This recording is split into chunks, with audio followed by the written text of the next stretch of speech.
Komisi 3 DPRD Kota Ambon pertanyakan proyek air bersih Desa Halong.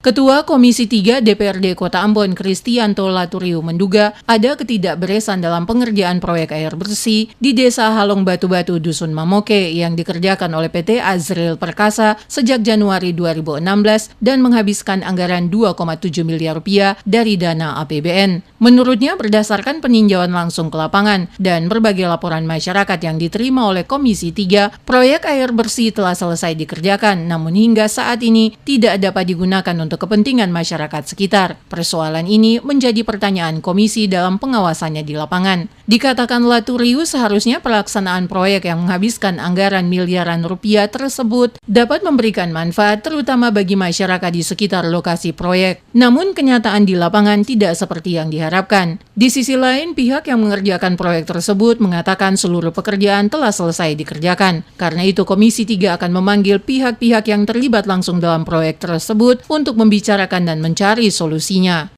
Kami tidak berkeinginan pekerjaan itu hanya disebut selesai secara fisik, tapi yang paling terpenting itu adalah asas kemanfaatan dari pekerjaan yang Anda lakukan. Nah, kalau sampai 1 tahun selesai dengan menghabiskan anggaran miliaran rupiah, masyarakat masih menyampaikan keluhan dan persungutan mereka, itu artinya apa? Berarti ada yang belum beres dalam pekerjaan-pekerjaan yang dilakukan.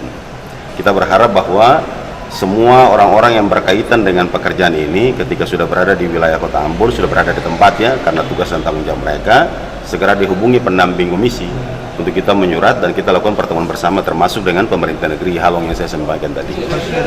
Seperti diketahui, sampai saat ini proyek air bersih yang telah menghabiskan anggaran 2,7 miliar rupiah di Desa Halong Batu-Batu yang telah selesai dikerjakan tidak dapat difungsikan oleh masyarakat. Diduga kuat ada ketidakberesan dalam pengerjaan proyek tersebut berdasarkan temuan Komisi 3 di lapangan. Di antaranya tidak berfungsinya pembangkit listrik tenaga surya sehingga mesin pompa tidak bisa difungsikan. Selain itu, sumber air yang digunakan bukan dari pusat pengeboran tapi dari sungai terdekat.